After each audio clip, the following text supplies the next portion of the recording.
멸공. 안녕하세요, 우짜라고입니다.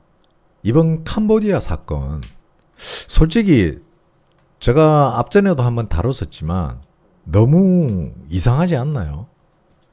이미 한 차례 제가 의혹 제기를 했지만 너무 이상한 점이 많습니다. 그리고 이해가지 않는 점도 있고요. 그럼 하나하나 체크 한번 해보겠습니다. 자, 캄보디아에서 한국인 납치 사건이 연이어 터지는데 한국 정부의 대응이 상당히 기묘했습니다. 정부는 납치 피해자 구출보다 오히려 범죄 피의자 송환에만 집중했죠. 그리고 납치 피해자가 아닌 범죄 피의자를 오늘 전세기에 태워서 데려왔습니다. 도대체 뭐 하는 거죠, 이게? 즉, 구해야 할 국민은 그대로 놔두고 어디 있는지도 모르고 생사도 모르면서 이미 현지에서 캄보디아 경찰들이 잡아놓은 애들을 범죄 피의자들만 성과라고 하면서 전세기에 태워서 데려왔습니다. 전신의 몸에 문신이 있는 애들. 이건 실질적 수사가 아니라 완전히 보여주기용 쇼에 불과하고요. 정부는 이를 언론 앞에서 국제 공조의 성공 사례라고 포장하지만은 이미 잡아놨던 애들이에요. 몇 달 전에. 실제로는 피해자는 여전히 생사불명입니다. 피해를 입으신 분들이 어디에 살아있는지, 살아는 있는지, 죽었는지 생사 여부조차 불투명한 상태입니다. 핵심 조직은 건드리지 않은 상태입니다. 더 이상한 점은 시찰이라는 거예요.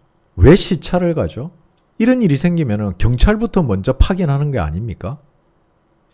경찰부터 파견하고 우리 피해 입은 국민들을 먼저 신병을 확보하는 게 우선인데 경찰 고위직이 캄보디아 현장을 방문하기 위해서 시찰을 한다고? 그것도 며칠 전부터 공식 일정이 공개가 되고 언론에 대대적으로 보도까지 합니다. 얘들아, 우리 가니까 도망가 얼렁. 꼭꼭 숨어라. 머리카락 보인다. 며칠 뒤 우리 단속하러 간다. 이거 범죄 조직에게 미리 알리는 거 아닙니까? 마치 부패한 경찰들이 범죄자들을 단속하러 갈 때 사전에 미리 알려주고 가는 것 같이, 버닝썬 같이 말입니다. 현지 조직은 도주, 증거인멸, 인질 제거 등의 조치를 취할 수 있는 시간을 벌어주었던 거죠. 일각에서는 이 타이밍이 너무 완벽해서 고의로 시간을 벌어준 거 아니냐는 의혹까지 제기되고 있습니다. 아니, 시찰이 아닌 구출을 해야지. 아니 형님들, 이거 버닝썬 때하고 똑같은 짓을 지금 하고 있어요. 안 그래도 이번 수사본부장이 과거 버닝썬 사건 수사팀 출신이라는 점도 우리가 주목해야 할 점입니다. 버닝썬 때도 초반에는 경찰, 조직, 정치권 유착 정황이 드러났지만 결국 어떻게 됐습니까? 허지부지 끝났죠. 이전처럼 내부 보호와 은폐를 위한 시간 벌기 작전이 반복된 거라면 이번 사건도 이미 각본 있는 수사일 가능성이 높습니다. 정상적이라면 피해자 구조가 우선돼야 되겠죠. 그러나 이번엔 정반대였습니다. 정부는 범죄자 송환을 성과로 발표했고 피해자 가족은 언론 인터뷰조차 제한했습니다. 왜? 이건 단순히 무능해서가 아니라 누군가의 이해관계가 걸려 있었기 때문일 가능성이 큽니다.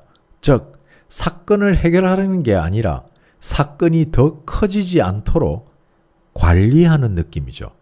이번 사건은 단순히 캄보디아 로컬 조직의 소행이 아니라 중국계 범죄 조직의 글로벌 네트워크와 연관된 정황이 많습니다.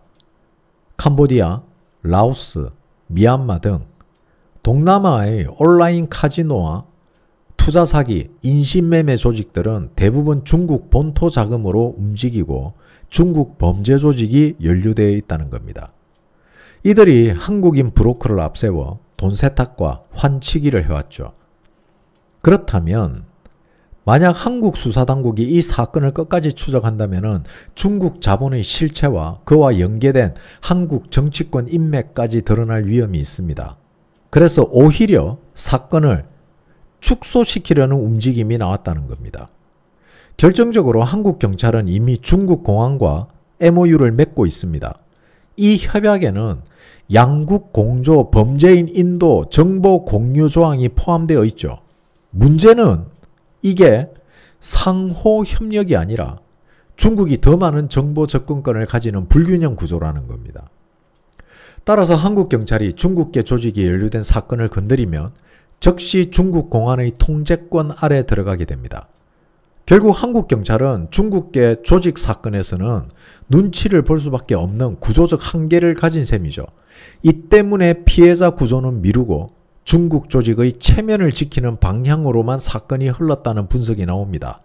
즉, 중국은 이 사건과 아무런 관계가 없다라는 일종의 쉴드를 쳐주고 있는 거죠.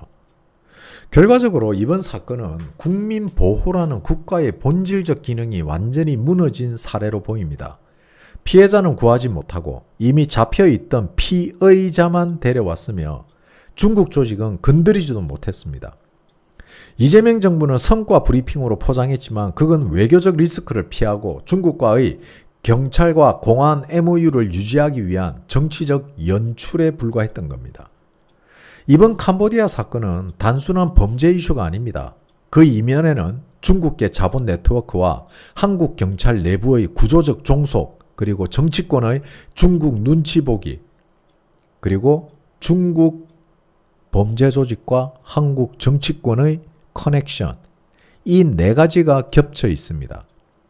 그래서 많은 국민들이 느끼는 불신은 단순한 음모론이 아니라 실제 제도와 외교 구조가 만들어낸 현실적 불균형입니다.